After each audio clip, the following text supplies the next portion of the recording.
So for those of you that don't know, I'm a bit of a Pokemon fan, or at least I was growing up. Now I started on Pokemon Yellow because I'm fairly old now, somewhat. And I've played Pokemon Yellow all the way through to the Hawaiian ones. I can't remember what they were called. I think it was Sun and Moon. Whichever ones that were inspired by Hawaii. I played it up to there and I realized that Pokemon was pretty much finished for me. And the reason that it was finished for me was not because I disliked the concept of Pokemon. I don't think anybody that grew up liking Pokemon just suddenly went off it. I think people started to realize that Nintendo doesn't really care about the consumer. Pokemon is very much like FIFA, the WWE games, Call of Duty, these games that come out every year or every other year, and they're very, very similar. Not much has changed because they know the fan bases are so big for them that they're going to sell copies regardless. And as time went on, the Pokemon games progressively got worse. I became more flabbergasted at the fact that more people weren't just saying, do you know what, I'm finished with them. And to be fair, I stuck around to the Hawaii versions of the games, whatever they were, Sun and Moon I think, until I was finally like, I'm done with this. But there were people that pretty much tapped out after the Hoenn region, which was like Gen 3, I think. There's Kanto, Johto, and then I think it was Hoenn, if I remember correctly. I think it was that. So I hung on for a while. But with Pokemon Arceus or Arceus, however you say the Pokemon's name, and then the most recent game where the Pokemon turn into motorbikes, the amount of glitches in this game are astronomically ridiculous. It's insane to me that a series,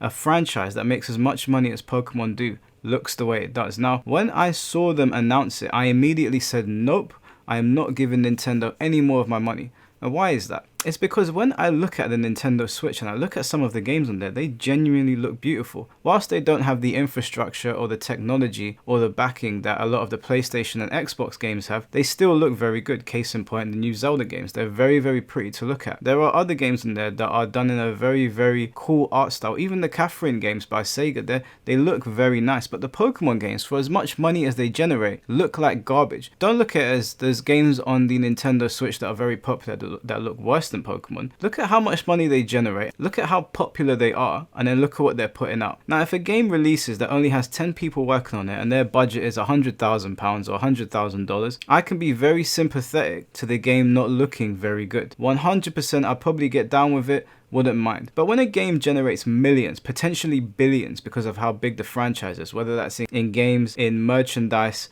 in movies, in music, in animes, in TV shows, in whatever it is that Pokemon generates its money in, there's absolutely no reason why the Pokemon games shouldn't be the most outstanding games visually on the Nintendo Switch, and that is just not the case. They've looked rubbish when you look at how much money they bring in. They've played the same for so long, and so many Pokemon diehards will defend them and defend them and defend them, and I, for the life of me, could not tell you why. Because as a fan of a game, you should want the developers to give you the best product possible and not just accept the garbage that they give you. And Pokemon for a long time has been hot trash. Let's just face it. Now, the most recent release, which is Pokemon Scarlet and Pokemon Violet, are absolutely some of the most laughable things I've ever seen. First of all, the Pokemon designs have become increasingly more lazy. They are more and more lazy as time goes on. The Pokemon Arceus game, I guess you could say maybe it was a step in the right direction, but again, it's not enough for the amount of money that Pokemon generates. And not only that, but the games are absolutely riddled with glitches, like to the point where it's, did you not test this? With all the money and resources that you have, did you not test this?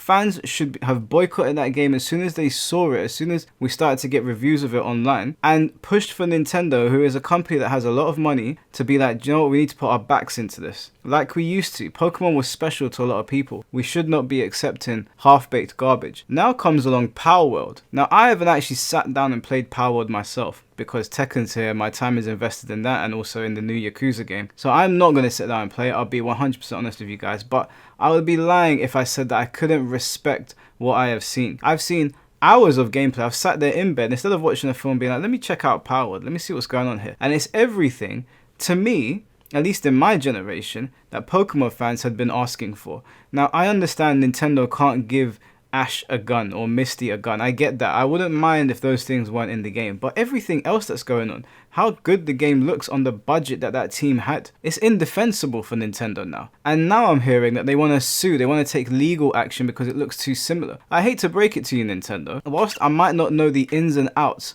of how legal proceedings will go forward, there are plenty of games that have taken inspiration from other games in the past. Plenty of them. If you're too lazy to produce a game that people are going to be happy to play, if you're too lazy to produce a game that is not riddled with glitches, if you are too lazy to produce a game that isn't even 5% different from the one that came before it, then that's your fault. At some point, somebody was going to come along, take your concept, and take it to the next level. The company has issued a statement after users and media outlets described Palworld as Pokemon with guns. Some of the game's elemental monsters even resemble Pokemon, which has sparked controversy over whether Palworld ripped off Nintendo's hit franchise. And what they said was, it's totally fine for works of art to take inspiration from other, but an increasing amount of compelling evidence suggests that whatever developer Pocket Pair is doing isn't quite as ethical or defensible. PC Mag's Jordan Miner wrote in his first impressions of the early access game, Palworld's 3D models are way too close to Pokemon models to be a coincidence, and it now looks like Nintendo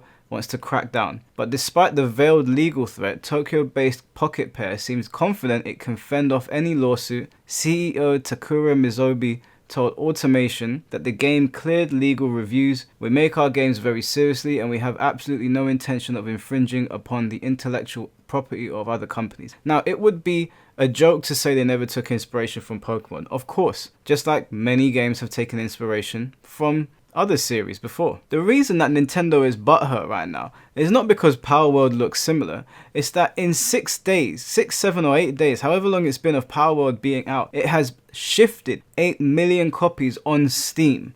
On Steam. The peak player count for Palworld has hit 2 million.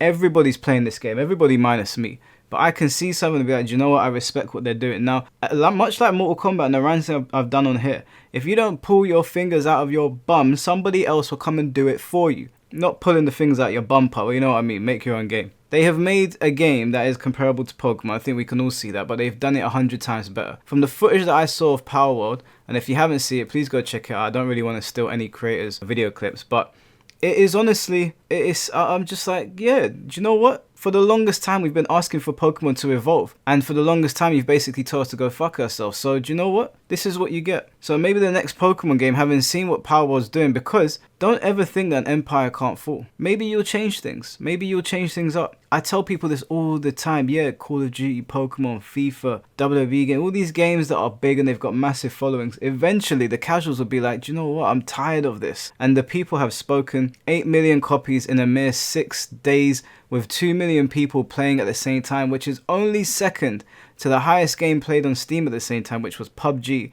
Being second to PUBG on Steam, that is no easy feat, and I don't even think it's far off anymore. At the point of recording this video, it could have even surpassed it, who knows. So shout outs to the people over at Pocket Pair that have made Palworld, and to all the developers out there that think you have this game that is forever going to be the industry standard because the fans latched onto it. Like I say, and like I said 100 times before in the past, pull your fingers out of your bums. Continue to provide the entertainment that consumers want and they will not leave. Pokemon and Nintendo failed to do that, and that is why we are in this situation now. I hope Palworld continues to stomp all over it, because competition always breeds good products. If you need any proof, go look at the WWF and WCW. When they were competing and when they were feuding and colliding, every Monday Nitro and Monday Night Raw was top-notch quality. And you know what? Even though I don't like AEW, I'm not a big fan of it. I like Christian Cage, I like a couple people there. Even though I'm not a fan of it, I would be lying if I said that the product over at WWE did not step up quite dramatically since AEW's inception. So I'm always one for competition. And the same with the WWE. I might be a fan of them, but if they continue, or if they started, to go downhill,